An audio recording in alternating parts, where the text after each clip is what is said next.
આ બધી પારિવારિક આસક્તિઓના ઉદાહરણો છે. તો અર્જુનમાં પણ હતી, બહુ ઊંડે ઊંડે. પણ ભગવાને જ્યારે પિતામહ ભીષ્મનું દર્શન કરાવ્યું તો ભીષ્મને જોતા અર્જુનની એ આસક્તિ બહાર આવી. અર્જુન વિચાર કરે છે કે આ એ વ્યક્તિત્વ છે જેનો પ્રેમ, જેનો સ્નેહ મને પ્રાપ્ત થયો છે. અને બીજું છે દેહ કલા આસક્તિ. દેહનો અર્થ છે શરીર, અને કલાનો અર્થ છે આપણી અંદર કોઈ એવી પ્રવૃત્તિ હોય જે બીજા કરતા વિશેષ હોય. આપણે કહેતા હોય ને લોકોને કે આની અંદર આ કળા છે, સ્કિલ.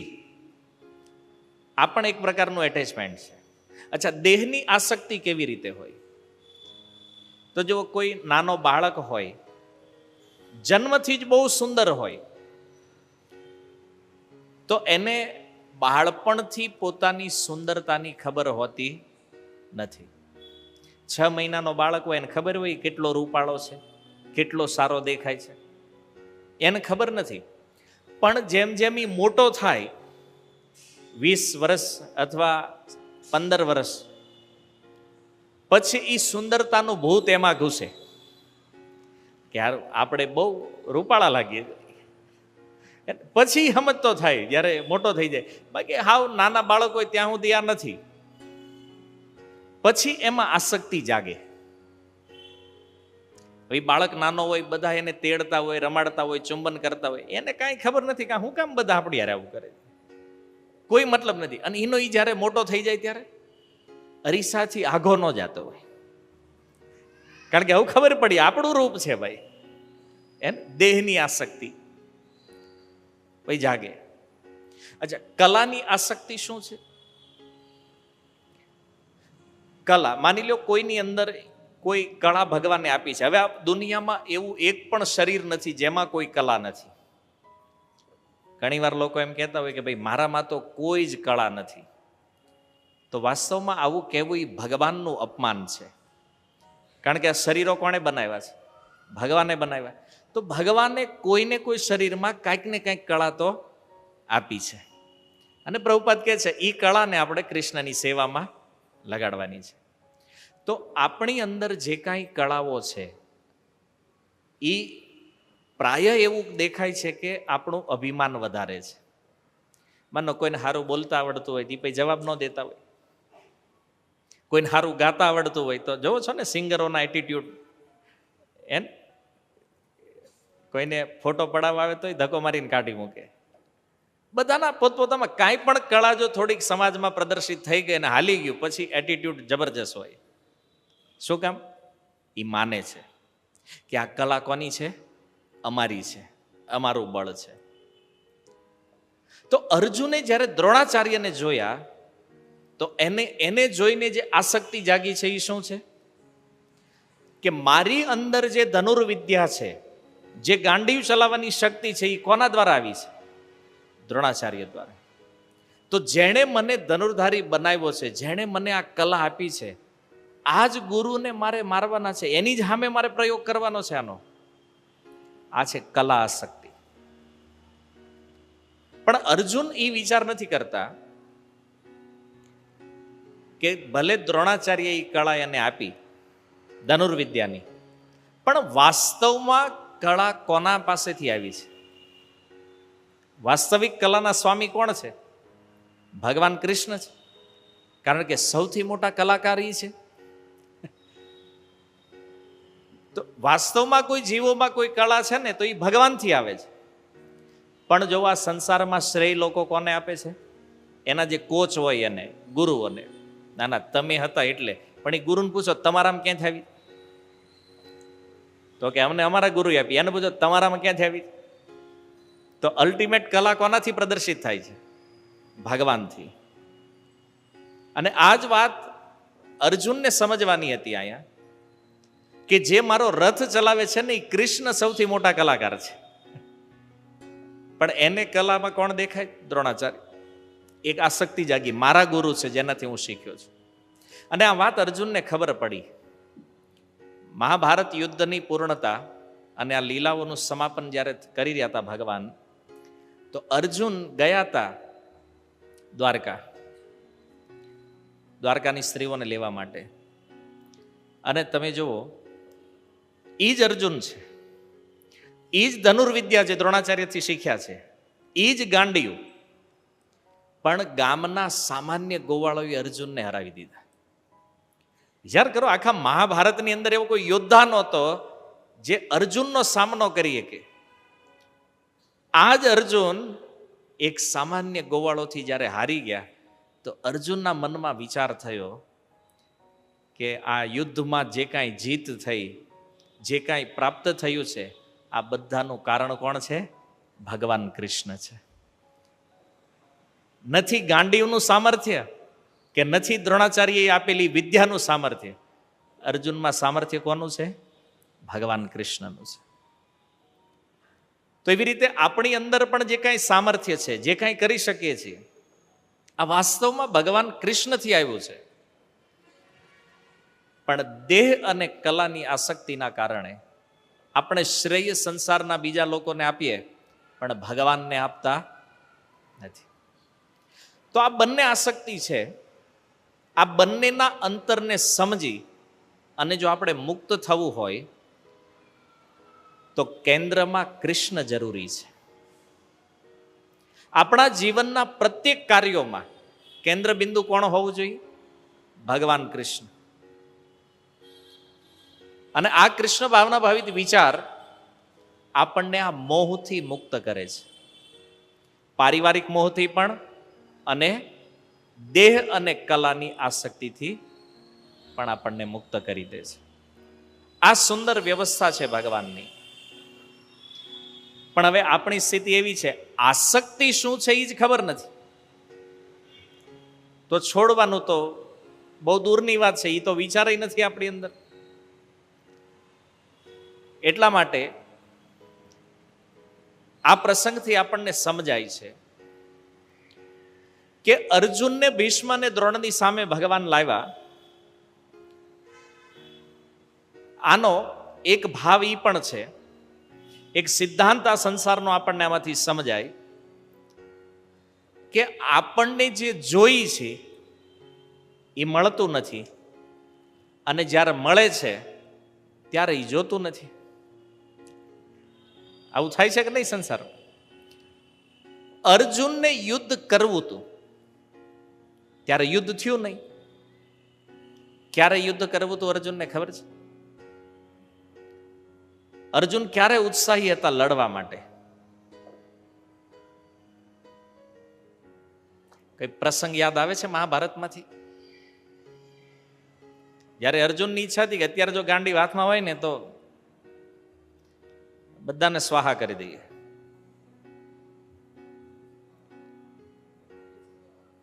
હા, દ્યુત સભા વખતે દ્રૌપદી ચીરહરણ જ્યારે થયું ત્યારે ભીમ અને અર્જુન બેય ઉત્સાહી હતા કે અત્યારે જો યુધિષ્ઠિર મહારાજ આજ્ઞા આપે ને તો આખી સભાને સ્વાહા કરી દેવી. તો ઈચ્છા હતી લડવાની ત્યારે, પણ ત્યારે યુદ્ધ અર્જુનના ભાગ્યમાં હતું નહીં. યુદ્ધ ન પ્રાપ્ત થયું અર્જુનને ત્યારે. હવે આજનો સમય એ છે કે યુદ્ધ અર્જુનને સામેથી પ્રાપ્ત થયું છે, હવે એને લડવું નથી.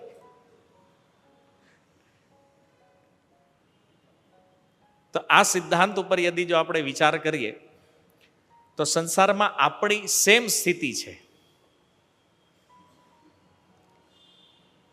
હવે માની લો જ્યારે વાળ ન હોય ત્યારે લોકો કાસકા ગિફ્ટ કરે.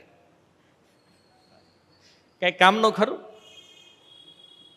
એટલે આપણે બહુ દવાઓ કરી હોય ને બહુ ટ્રાય કરી પણ વાળ ઉગતા જ નથી. ટાલ પડી જાય અને આપણો બર્થડે આવ્યો હોય અને કોઈ કાસકો ગિફ્ટ કરે તો આપણને વિચાર આવે નવાની શું જરૂર છે ભાઈ? જેદી સારા વાળ હતા, જેદી આપણે બરાબર સ્ટાઇલ વાળની રાખી એકવી એમ હતા, ત્યારે તમે દીધો નહીં. માની લો કોઈને દાંત વયા ગયા હોય ત્યારે એને શેરડી આપો તમે, તો અઘરું છે ને. એટલે કે ભાઈ જયારે દાંત હતા ત્યારે મળી નહીં ખાવા, હવે દાંત નથી ત્યારે તમે આપો છો. તો પરિસ્થિતિ વિચિત્ર છે કે નહીં? એમ યુવા અવસ્થાની અંદર ભોગની શક્તિ હોય, એમ થાય કે આખી દુનિયાના ભોગ ભોગવી લેવા છે, ત્યારે પૈસા ન હોય.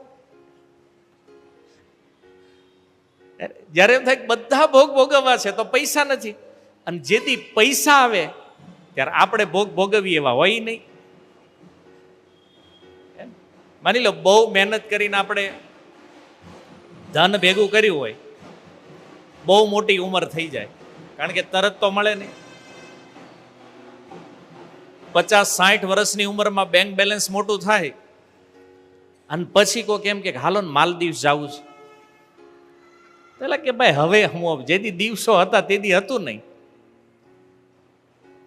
તો પ્રાય આ દુનિયામાં તમે જોવો તો જે ચાહના છે એ ત્યારે મળતું નથી, અને જ્યારે મળે છે ત્યારે એની ચાહના હોતી નથી. બધારે આવું થાય છે. આ કોમન નિયમ છે. તો આ સંસારનો નિયમ છે જે આપણને આ શ્લોક દ્વારા સમજાય છે કે આપણી જે યોજનાઓ છે, આપણું જે પ્લાનિંગ છે, આ જગતમાં મોટા ભાગે અસફળ રહે છે, ફેલ. આપણે પ્લાનિંગ કર્યું આટલું કરી નાખશું, આમ કરી નાખશું, યોજના ફેલ. અને કેવી રીતે યોજનાઓ ફેલ થાય છે ખબર? આપણે જ્યાં જોબ કરતા હોય, આપણને એમ થાય કે આપણે બહુ સારું પરફોર્મન્સ કર્યું છે, શેઠને જઈને કહી પગાર વધારો, ઇંગ્લિશમાં પ્રમોશન, ઇન્ક્રીમેન્ટ થોડુંક માંગવા માટે જાય. અને જ્યારે આપણે ત્યાં જઈને એવો વિચાર લઈને કે નહીં નહીં મારો પગાર વધી જ જવાનો છે, શેઠ ઇન્ક્રીમેન્ટ આપી જ દેવાના છે, પણ તમે જુઓ જે સમયે તમે માગવા જાઓ છો ત્યારે થાય હું, તમને જોઈને શેઠ હસતા હોય, એને ખબર હોય કે આ માગવા જ આવ્યો છે, અને એણે તમારો રેઝિગ્નેશન લેટર તૈયાર રાખ્યો હોય, અને તમે એમ કહો શેઠ પ્રમોશન, પ્રમોશન તારે નીકળવાનું ચાલે, મંદી નીકળ, યોજના ફેલ થાય છે કે નહીં? એટલા માટે એક ગોલ્ડન રૂલ છે કે તમારે જો ભગવાનને હસાવવા હોય તો તમારું જે પ્લાનિંગ છે ને, યોજનાઓ, એ ભગવાનને જઈને કહો એટલે યસ છે. હું કામ? કારણ કે તું પ્લાન બનાવે છો, પણ તારો પ્લાન ભગવાન કે મેં પહેલા બનાવી નાખ્યો. વાત સમજાય? એટલે આપણા પ્લાન સાંભળીને તો એને હસવાનું જ છે. જેમ અહીંયા શેઠ હશે તો અસલી શેઠ તો એ છે, સાંભળશા શેઠ. તો આપણું પ્લાનિંગ બતાવો ભગવાનને, ભગવાન ઓટોમેટિક હસવા માંડશે. એ કે આ જો કેટલું ભંગાર પ્લાનિંગ કરે.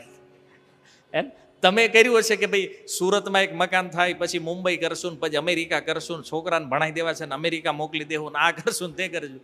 પણ ભગવાન કે બેટા મન ખબર તું 5 વર્ષ જીવવાનો, તું પ્લાનિંગ રહેવા દે કે બધા ફેલ થઈ જવાના. થાય છે કે નહીં? આ જે લોકો મૃત્યુ પામે છે એના બધા પ્લાનિંગ તો હશે જ ને, કેટલાય ને આમ કરી નાખશું ને ઓલું કરી નાખશું. પણ ભગવાન કે યોજના તું બનાવી, થવાનું છે એ જે મેં નક્કી કર્યું છે. હે તો સેમ સ્થિતિ અહીંયા જો આ કેટલો ગોલ્ડન રૂલ આપણી સામે ભગવાન પ્રસ્તુત કરી રહ્યા છે. તો એક વિશ્વાસ હોવો જોઈએ ભગવાન ઉપર કે એણે પહેલેથી યોજનાઓ બનાવી છે. અને ગીતામાં પણ આગળ જતા એક શ્લોક ભગવાન બોલ્યા છે કે આ યોજનાઓ બનાવવામાં ક્યારેય સમય નષ્ટ કરવો જોઈએ. આપણને કાલની ખબર નથી, કાલ આપણે ઉઠવાના છીએ કે નહીં, આપણી પાસે કોઈ જાણકારી નથી, અને આપણા પ્લાનિંગ વર્ષોના છે. કદાચ જિંદગી પૂરી થઈ જાય, પ્લાનિંગ પૂરા થતા નથી. એટલા માટે હંમેશા કૃષ્ણની ઈચ્છામાં આપણી ઈચ્છાને સંમિલિત કરો. ભગવાન શું ચાહે છે એ કરો. આમાં જીવનું સુખ છે. નહીતર જુઓ, અર્જુન જેવી સ્થિતિમાં હોવા છતાં પણ બધું ઊંધું છે. આજે અર્જુન યુદ્ધ નથી ચાહતા તો યુદ્ધ એની સામે છે, નથી જોતું એ આવે છે. તો એક પ્રશ્ન એ થાય કે અર્જુનને યુદ્ધ શા માટે નથી જોતું? તો એનો ઉત્તર એ છે કે સામે પોતાના જ કાકા, દાદા, આચાર્ય, મામા, ભાઈ, પુત્ર, પૌત્ર, મિત્ર, સસરા અને શુભેચ્છક, પોતાના સગાઓની 10 કેટેગરી અર્જુને જોઈ સામે. આ જે નામ ગણાવ્યા છે ને એ 10 કેટેગરી છે, અને 10 કેટેગરીના સગા એણે સામેની સેનામાં જોયા. અને 10 કોણ કોણ હતા? તો કે છે પિતૃન. પિતૃનનો અર્થ છે પોતાનાથી ઉપરની પેઢી એક. એટલે કે મહારાજ પાંડુ, ધૃતરાષ્ટ્ર, વિદુર, ભૂરિશ્રવા, આ બધા અર્જુનના પિતૃન છે. પિતૃ એટલે પિતાના લેવલના અથવા પિતા. તો આમાં મહારાજ પાંડુ તો શરીર ત્યાગ કરી ચૂક્યા છે. ધૃતરાષ્ટ્ર યુદ્ધમાં સંમિલિત નથી. વિદુર પહેલેથી તીર્થયાત્રામાં નીકળી ગયા છે. અને ભૂરિશ્રવા તો એને અર્જુને જોયા. બીજો શબ્દ કીધો છે પિતામહાન. પિતામહ એટલે પોતાનાથી ઉપરની બીજી પેઢી, એટલે કે પિતાના પિતા. તો એમાં હતા ભીષ્મ, સોમદત્ત ઇત્યાદિ. બંને યુદ્ધમાં ભાગ લઈ રહ્યા છે. તો ભીષ્મની સામે ઊભા છે, અર્જુને ભીષ્મને જોયા. આચાર્યાન એટલે કે ગુરુજનો, દ્રોણાચાર્ય, કૃપાચાર્ય ઇત્યાદિ ગુરુ વર્ગ પોતાની સામે ઊભા છે, જેનાથી અર્જુને કંઈક શિક્ષાઓ પ્રાપ્ત કરી છે. માતુલાન મામા, પુરુજીત, કુંતીભોજ, શલ્ય, શકુની, આ બધા લોકોને અર્જુને જોયા. તમે જો પાછળના શ્લોકનું હેડિંગ તમને ખ્યાલ હોવો જોઈએ. ભીષ્મ, દ્રોણ પ્રમુખ હતા. આ પ્રમુખ મેના 2, પણ મહિક્ષિતામાં આ બધા છે. તો અર્જુન ન કેવલ સામેની સેના, અપિતુ પોતાની સેનામાં રહેલા સ્વજનોને પણ જોઈ રહ્યા છે. શું કામ? કારણ કે મરવાના જ 2 છે. એવું તો નથી ખાલી સામેની સેના જ મરવાની છે, આ સેના નહીં મરે. મૃત્યુ તો બંનેનું થવાનું છે. એટલા માટે એણે જોયું કે મામાઓ છે, ભ્રાતૃન ભાઈ. તો ભાઈઓ તો અનેક હતા, દુર્યોધન ઇત્યાદિ. કારણ કે યુદ્ધ જ ભાઈઓની વચ્ચે થઈ રહ્યું છે. હામી ભાઈઓ જ આવ્યા છે. પુત્રાન પોતાના પુત્ર, અભિમન્યુ, ઘટોત્કચ, લક્ષ્મણ, આ બધા પુત્રોને જોયા. પૌત્રાન પુત્રોના પણ પુત્રો ત્યાં ઉપસ્થિત છે, જેમ કે લક્ષ્મણના પુત્રો, પાંડવોના પુત્રોના પુત્રો. તો આ બધા લોકોને એમણે ત્યાં જોયા. સખીન મિત્ર, રાજા વિરાટ, અશ્વત્થામા અને કર્ણ ઇત્યાદિ જે મિત્ર આ યુદ્ધની અંદર સંમિલિત થયા છે. શ્વશુરાન, દ્રુપદ, શૈબ્ય, આ બધા જે સસરા કેટેગરી. કારણ કે આટલા બધા ભાઈઓ, તો સસરા કેટલા હોય? આ બધા ને સસરાઓનું બહુવચન છે, સસરાઓ. એનો અર્થ ન કેવલ પોતાના સસરાને જોયા, પણ ભાઈના સસરા સસરા જ છે. તો એ જેટલા શ્વશુર હતા બધાને સામે ઉભેલા જોયા. અને સુહયત જે પોતાના શુભ ચિંતકો હતા એને પણ જોયા. તો સૌથી મોટા શુભ ચિંતક કોણ છે? ભગવાન કૃષ્ણ છે. પણ જો આ બધામાં અર્જુનને ઈ નો દેખાણા, એના સિવાય બધા દેખાણા. અર્જુનની કથા પ્રસિદ્ધ છે કે પેલી ચકલીની આંખ વીંધવાની હતી, તો આંખ દેખાણી, બીજું કાંઈ ન દેખાણું. અહીંયા પરિસ્થિતિ જુદી છે. ભગવાન કૃષ્ણ જે કેન્દ્ર બિંદુ છે આખા યુદ્ધનું, આખા સંસારનો, એ કૃષ્ણ નો દેખાણા, બાકી બધા દેખાણા. હવે તમે વિચાર કરો તો સેમ સ્થિતિ અર્જુન જેવી છે કે નથી આપણી? આપણને ભગવાન સિવાય બધા આપણા લાગે. જેટલાને જોઈને આ મારો, આ મારો, આ મારો, આ મારી, આ મારી. ભલે પછી વચ્ચે હોય મારા મારી બધાને, તોય આ મારા અને આ મારી, એનું થઈ ગયું ને મારા મારી. પછી એ હગામાં જ હોય. તો અર્જુનને આટલા બધા દેખાણા, 10 કેટેગરીના સગાઓ જોયા, પણ એનું ધ્યાન ભગવાન કૃષ્ણ ઉપર નથી.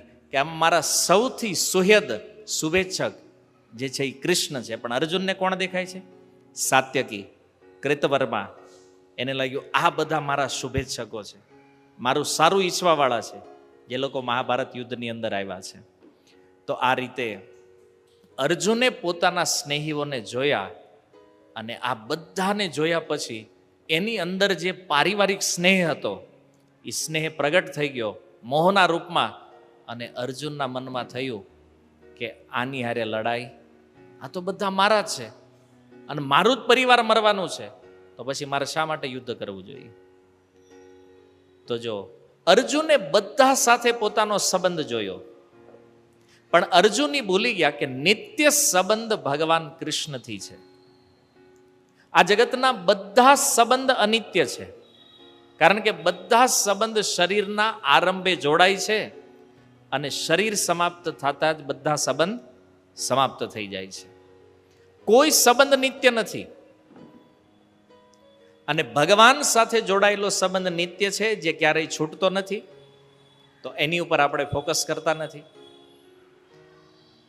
અત્યારની સ્થિતિ મહાભારતમાં એવી છે કે અર્જુનને કૃષ્ણ સિવાય બધા પોતાના સંબંધી લાગે છે,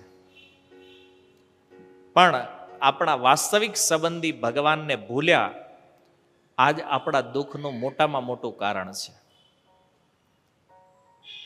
અને કવિરાજ ગોસ્વામી કહે છે, કૃષ્ણ ભૂલી સહી જીવ ભોગ વાંછા કરે. ભગવાનને ભૂલીને કોઈ જીવ ભોગની ઈચ્છા કરે છે, નિકટસ્થ માયા તારે ઝાપટિયા ધરે. તો નિકટતમ જે માયા શક્તિ છે ભગવાનની, પકડી લે છે જીવને, અને એના દુઃખનો પ્રારંભ માયાની પકડમાં આવ્યો એટલે દુઃખ પ્રારંભ થવાનું છે. તો આ દુઃખનું મૂળ કારણ છે કૃષ્ણને ભૂલવા. અર્જુનના જીવનમાં પણ જે દુઃખ પ્રારંભ થવાનું છે એનું કારણ શું છે? કૃષ્ણને ભૂલવા. એટલા માટે રૂપ ગોસ્વામી ભક્તિ રસામૃત સિંધુમાં કહે છે કે વૈષ્ણવો માટેનો એક શિરમોર નિયમ જે છે એ શું છે? કૃષ્ણ હંમેશા સ્મરણમાં રહે અને કૃષ્ણ ક્યારેય ભૂલાય નહીં. આ ગોલ્ડન લાઈન છે વૈષ્ણવો માટે ભક્તિ રસામૃત સિંધુમાં. કારણ કે વાસ્તવિક સુખ આપણું આમાં છે.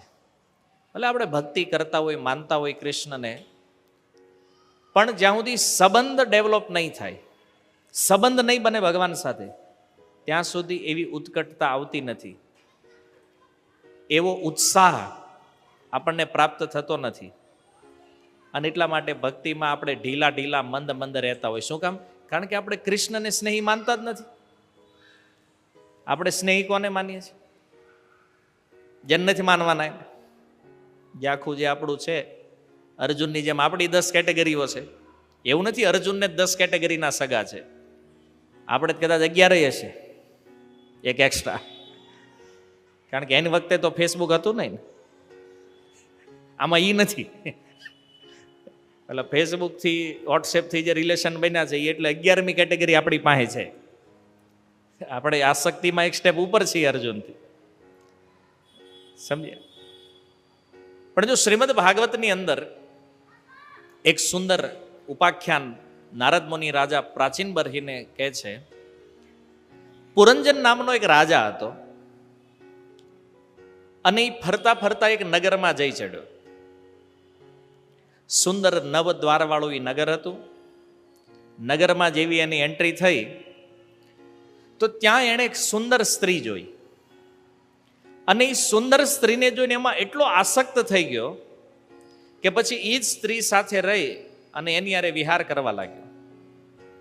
પણ એ ભૂલી ગયો કે એ જ્યારે એ નગરમાં પ્રવેશ કર્યો એણે, એની સાથે એનો એક મિત્ર હતો જેનું નામ હતું અવિજ્ઞાત.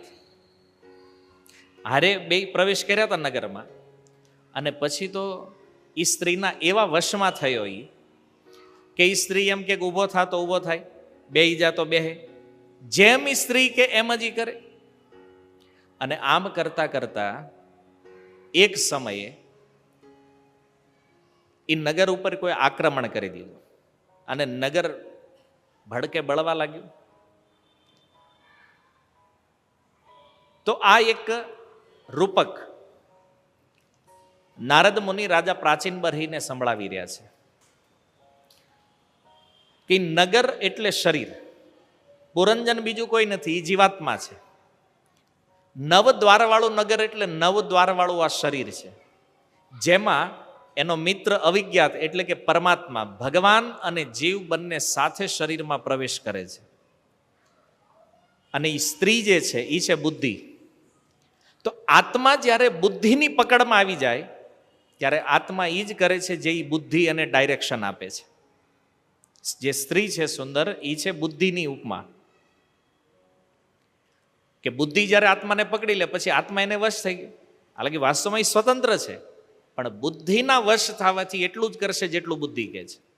તો બુદ્ધિએ એને ભોગમાં લગાડી દીધો, અને એ ભોગ ભોગવતા ભોગવતા જ્યારે એનો સમય પૂરો થયો તો કાળનું આક્રમણ થયું છે. અને કાળ દ્વારા આક્રમણ થયું તો આખું નગર તહેસ નહેસ થયું, અર્થાત મૃત્યુ. અને ત્યારબાદ એનું આ જીવન પૂરું થયું. હવે એ પુરંજનનો બીજો જન્મ એક રાજકુમારીના રૂપમાં થયો છે, કારણ કે સ્ત્રીમાં આસક્તિ હતી તો બીજા જન્મમાં સ્ત્રી બની ગયો. રાજકુમારીના રૂપમાં એનો જન્મ થયો, ત્યાં એના વિવાહ થયા અને એના પતિનું મૃત્યુ થઈ ગયું. મૃત્યુ થયું એટલે સતી બનવાનો જે નિયમ છે, તો એ નિયમ અનુસાર એ પોતાના પતિને લઈને ચિતામાં બેઠી છે. અને એ જ સમયે આ અવિજ્ઞાત જે છે એ પાછળ પ્રગટ થાય છે, અર્થાત ભગવાન, કે જેને એ પુરંજનના રૂપમાં જ્યારે એ દેહમાં પ્રવેશ થયો ત્યારથી ભૂલી ગયો છે ભગવાન. એમ આપણે પણ જ્યારે જ્યારે શરીરોમાં પ્રવિષ્ટ થયા, આપણી સાથે પરમાત્મા રૂપે ભગવાન હંમેશા છે, પણ આપણે એ ભૂલી ગયા છીએ. આપણે એ સમજતા નથી કે આ ભગવાન એક આપણા એવા મિત્ર છે જે ક્યારેય આપણો સાથ છોડતા. 84 લાખ શરીરોમાંથી કોઈ પણ શરીરોમાં આપણે ગયા, આ પ્રત્યેક શરીરોમાં એ પરમાત્મા રૂપે આપણી સાથે આવ્યા છે આપણી નિકટ, છતાં આપણે એ મિત્રને ભૂલી ગયા છીએ. અને એટલા માટે આપણે દુઃખ ભોગવીએ છીએ. જ્યારે એ ચિતામાં બળવાની તૈયારી થઈ, એ સમયે અવિજ્ઞાતના રૂપમાં આવી અને એ મિત્ર એને સ્મરણ કરાવે છે અને એને પોતાની સાથે લઈ જાય છે. અર્થાત કે અંતકાળે જો ભગવાનનું સ્મરણ થાય તો ભગવાન આપણને વાસ્તવિક જ્ઞાન પ્રદાન કરે છે, જેનાથી આપણે આ બધામાંથી બચી શકીએ. પણ એ ક્યારે? જ્યારે સંબંધ ભગવાન સાથે જોડાયેલો હોય તો. આજે આપણી સ્થિતિ તો એવી છે કે સંબંધ ભગવાન સાથે યાદય નથી. ઘણીવાર મનમાં એમ થાય, પ્રભુજી અમે તો ભજન કરીએ છીએ, ભક્તિ કરીએ છીએ, એ બધું થાય છે, યાંત્રિક રૂપમાં ચાલી રહ્યું છે, પણ સંબંધ નથી એટલે ભાવ નથી, અને ભાવ નથી એટલે ઉત્સાહ નથી, ઉત્સાહ નથી એટલે ભક્તિમાં તીવ્રતા નથી, અને તીવ્રતા નથી એટલે સુખની અનુભૂતિ થતી. સાધન પણ કષ્ટદાયક લાગે છે. માળા કરવી કેટલું કઠણ લાગે છે. ઘણીવાર તો દીક્ષા લીધા પછી એમ થાય, સારું ખોટી દીક્ષા લેવાઈ ગઈ. આ રોજ હોળ કરવાની, આ ટાઈમ ન હોય તો રાતે જાગીને પૂરું કરવાનું, આ કેટલું અઘરું છે. સાધન કષ્ટદાયક લાગે છે કે નહીં? આ શું કામ થયું? કારણ કે સંબંધ ભૂલાઈ ગયો છે. એને કેવલ મિકેનિઝમ વર્ક થઈ રહ્યું હોય ને એવું લાગે છે. તો જ્યારે મિકેનિઝમ લાગતું થાય ને ત્યારે આપણને સાધનમાં રુચિ શૂન્ય થઈ જાય. અને એ જો ભાવ અને સંબંધ હોય, ઉત્સાહ હોય, થોડી તીવ્રતા હોય ભક્તિમાં, તો એમાં આનંદની અનુભૂતિ થાય. આ બંને વસ્તુ છે બે સાઈડમાં. તો ભગવાન સાથે સંબંધ હોવો આ મુખ્ય સિદ્ધાંત છે. એ આપણે ભૂલી ગયા છીએ. પણ જો આપણા માટે બધું ભગવાન જ છે. એટલે શાસ્ત્રોમાં શ્લોકો છે, ત્વમેવ માતા ચ પિતા ત્વમેવ. પ્રભુ માતા પણ તમે છો, પિતા પણ તમે છો. ત્વમેવ બંધુ ચ સખા ત્વમેવ. તમે જ ભાઈ છો, તમે જ મિત્ર છો. ત્વમેવ વિદ્યા, જ્ઞાન પણ તમે છો. દ્રવિણમ ત્વમેવ.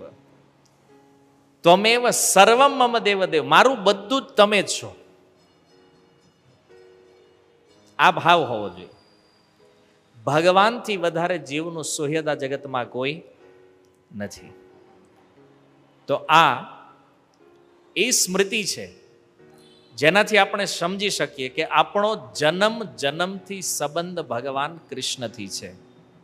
જીવ કૃષ્ણનો નિત્ય દાસ છે અને કૃષ્ણની સેવાથી જ જીવ સુખ પ્રાપ્ત કરવાનો છે. કૃષ્ણની ઈચ્છા અનુસાર કાર્ય કરવાથી આ માયાજાળથી મુક્તિ મળશે. બાકી આમાંથી નીકળવાનો બીજો કોઈ માર્ગ નથી. તો આ રીતે ભગવાન સાચા સુહૃદ છે, સાચા સ્નેહી છે, સાચા સંબંધી છે. પણ અર્જુનને સામે ઊભેલા પોતાના સ્નેહીઓમાં આ સંબંધ દેખાય છે. ભગવાનના સંબંધનું થોડી વાર માટે વિસ્મરણ થઈ ગયું છે. એને જ વિસ્મૃતિ ને સ્મૃતિ કહે છે શાસ્ત્રમાં. સ્મૃતિ એટલે હું ભગવાનનો દાસ છું, અને વિસ્મૃતિ એટલે હું માયાનો દાસ છું. તો અર્જુનની સ્મૃતિ નષ્ટ થઈ છે. એટલા માટે એ સંબંધીના રૂપમાં કોને જોવે છે? સામેની સેનામાં જે પોતાના પરિવારજનો છે એને.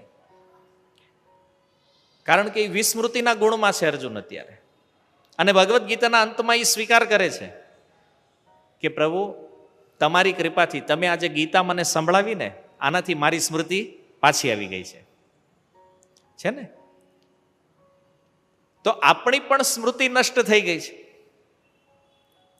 તો આ સ્મૃતિ પાછી ક્યાંથી આવશે? ભગવદ્ ગીતાનું શ્રવણ કરવાથી.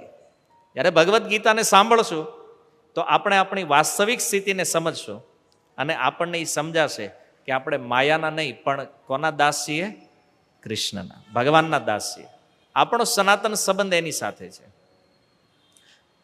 તો અર્જુન જ્યારે પોતાના સ્નેહીઓને જોવે છે તો એને જોતા જોતા એના હૃદયમાં એક ભાવ ઉત્પન્ન થયો છે. અને એ ભાવ શું છે એની ચર્ચા આપણે આવતા ગુરુવારે કરશું. હરે કૃષ્ણ. શીલ પ્રભુપાદ કી. નિતાય ગૌર પ્રેમાનંદે.